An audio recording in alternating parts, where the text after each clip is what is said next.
आपको अतीत में घटित हुई बातों के लिए स्वयं को क्षमा करना कठिन लगता है, तो इसका आपके स्वयं के साथ व्यवहार पर बहुत बुरा असर पड़ सकता है तथा आप इससे आपको स्वास्थ्य संबंधी समस्याएं होने की संभावना भी बढ़ जाती है, जिनसे आप हृदय रोग या अन्य रोगों जैसे कैंसर में भी शामिल हो सकता है। तो खुद को माफ करना और गलतियों से आगे बढ़ना, इसकी अनुमति देने का, खुद को माफ करना और गलतियों से आगे बढ़ने की अनुमति देना सीखना आत्मप्रेम यानी सेल्फ लव के लिए बहुत महत्वपूर्ण है। आपका अंतिम लक्ष्य यह होना चाहिए कि विशिष्ट परिस्थितियां आपको दर्द, क्रोध और आक्रोश जैसी नकारात्मक भावनाओं का कारण न बनने दे। तो स्वयं को क्षमा करने के लिए मैं आज आपको कुछ तकनीकें बताने वाली हूँ। तो चलिए फिर शुरू करते हैं। सबसे पहला है नेगेटिव भावनाओं को छोड़ें। जब आप तीव्र नेगेटिव भावनाओं को अपने अंदर दबाए रखते हो तो अपने आप को सचमुच माफ करना लगभग असंभव होता है जब तक कि आप उन्हें मुक्त नहीं कर पाते। चाहे आप अपराध की भावनाओं या शर्म या सामान्य रूप से स्वयं को घृणा महसूस कर रहे हो, आप तब तक आगे नहीं बढ़ पाएंगे जब तक आप उन भावनाओं से निपट नहीं पाते जिन्हें आप महसूस कर रहे हैं। अक्सर ऐसा होता है कि आपने जो किया है उसके बारे में सोचने मात्र से ही आपको बहुत बुरा महसूस होता है, तो उन्हें छोड़ देने से उनमें पहले से ऐसी ताकत नहीं रही जाती। इससे खुद को माफ करने की प्रक्रिया शुरू करना बहुत आसान होता है। नेगेटिव भावनाओं को दूर करने के लिए एक शानदार तरीका यह है कि हर दिन माइंडफुलनेस का अभ्यास करना। माइंडफुलनेस चिंता को कम करता है और आपको रोजमर्रा के कामों पर बेहतर ध्यान केंद्रित करने में मदद करता है। तो मैं आपको माइंडफुलनेस पर अगर वीडियो चाहिए, माइंडफुलनेस यानी क्या, माइंडफुलनेस कैसे प्रैक्टिस करें, तो कमेंट सेक्शन में ज़रूर लिखना, मैं जल्द ही उस पर भी वीडियो बनाऊंगी। दूसरा है अपने आप को स्वीकार करें। स्वीकार करें कि आप परिपूर्ण नहीं हो। देखो, इस पूरे यूनिवर्स में कोई भी परफेक्ट नहीं होता। हम में से कोई भी परिपूर्ण नहीं है और हम सभी गलतियां करते हैं। जब आपने जानबूझकर अपने कार्यों के माध्यम से किसी को चोट पहुंचाने का इरादा नहीं किया, तो शर्म पकड़कर रखना और इसे अपने आप को देखने के तरीके को प्रभावित करने देना आपके आत्मसम्मान के लिए बहुत हानिकारक हो सकता है। आपकी गलतियां आपकी असफलताओं का सबूत नहीं है। देखो, आपकी गलतियां आपके असफलताओं का सबूत नहीं है और वे आपको बुरा इंसान भी नहीं बनाती। अगर आप गलतियों को सीखने और आगे बढ़ने के अवसर के रूप में देख सकते हैं, तो यह एक पूरी तरह से अलग मानसिकता को खोलता है। तो याद रखें, अपने आप को आप जैसे भी हो वैसे ही स्वीकार करें।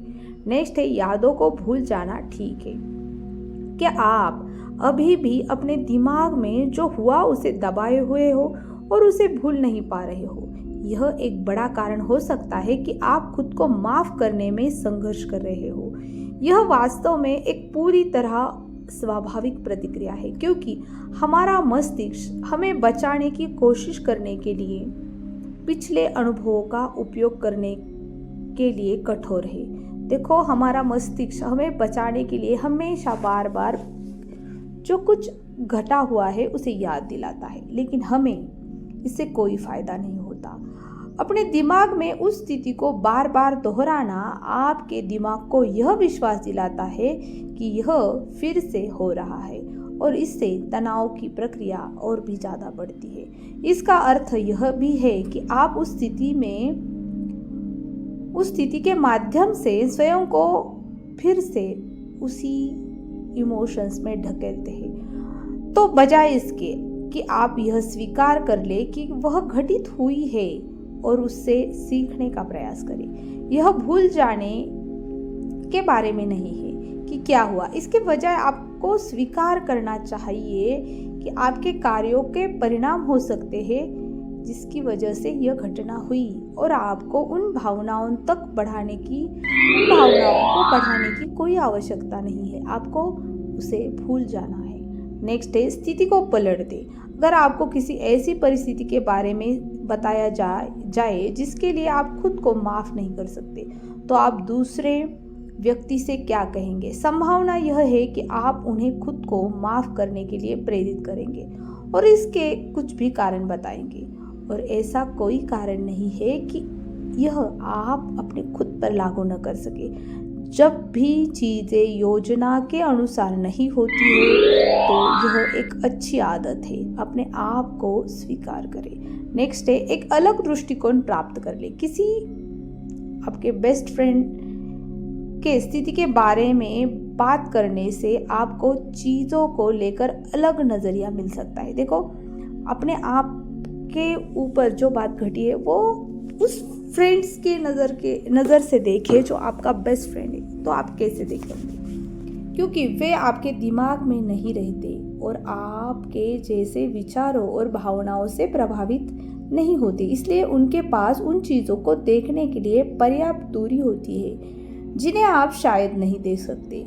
खासकर इस बात के संबंध में कि आप स्वयं को क्षमा कर देना चाहिए। देखो, जब आप उस इंसिडेंट को, उस पर्टिकुलर सिचुएशंस को खुद पर न लागू करके दूसरों के नज़रिए से देखोगे तो आप एक अलग दृष्टिकोण में देखोगे और उन चीज़ों को भुला सकेंगे। नेक्स्ट है, जो हुआ उसे सीखे। इस बारे में सोचने की वजह कुछ समय निकाले कि आप क्या अलग कर सकते थे। इस तथ्य को समझने में आपकी आंखें खोलने के लिए बहुत शक्तिशाली हो सकता है कि आप उस समय सही काम करने के लिए सबसे अच्छी स्थिति में नहीं थे। ज़्यादातर लोगों के लिए यह बात की बहुत अच्छी संभावना है कि आपने उस घटना के बाद से नए कौशल्य, नई विजन प्राप्त करी और आप उनका उपयोग उस स्थिति से सीखने के लिए कर सकते हैं ताकि यह फिर से ना हो। नेक्स्ट है, सेल्फ लव पर काम करें। प्यार अक्सर हमारी माफ करने की क्षमता में एक मजबूत कारक होता है। इसका उल्टा भी सच हो सकता है। अगर आप खुद से इतना प्यार नहीं करते तो शायद आपको खुद को माफ करने में बहुत मुश्किल होगी। तो सबसे पहले अपने आप को सेल्फ लव करना शुरू करें। एक बार जब आपको इसमें सफलता मिलनी शुरू हो जाती है तो हर गलती के लिए खुद को दोषी ठहराने से बचना बहुत आसान होगा। आप शायद खुद के साथ दूसरों के मुकाबले ज़्यादा सख्त है ना? यह इस बात का संकेत है कि अब समय आ गया है कि आप खुद से प्यार करें, खुद को स्वीकार करें, खुद को प्रायोरिटी दें, खुद को सेल्फ लव करें। जो आप है उससे प्यार करना सीखें। तो यह वीडियो कैसी लगी कमेंट सेक्शन में ज़रूर लिखना और ऐसे भी कंटेंट के लिए इस चैनल को ज़रूर सब्सक्राइब करना। आप अपने जीवन में किसी भी चीज़ की वजह से परेशान हैं, नेगेटिव है, तो पर्सनल काउंसलिंग के लिए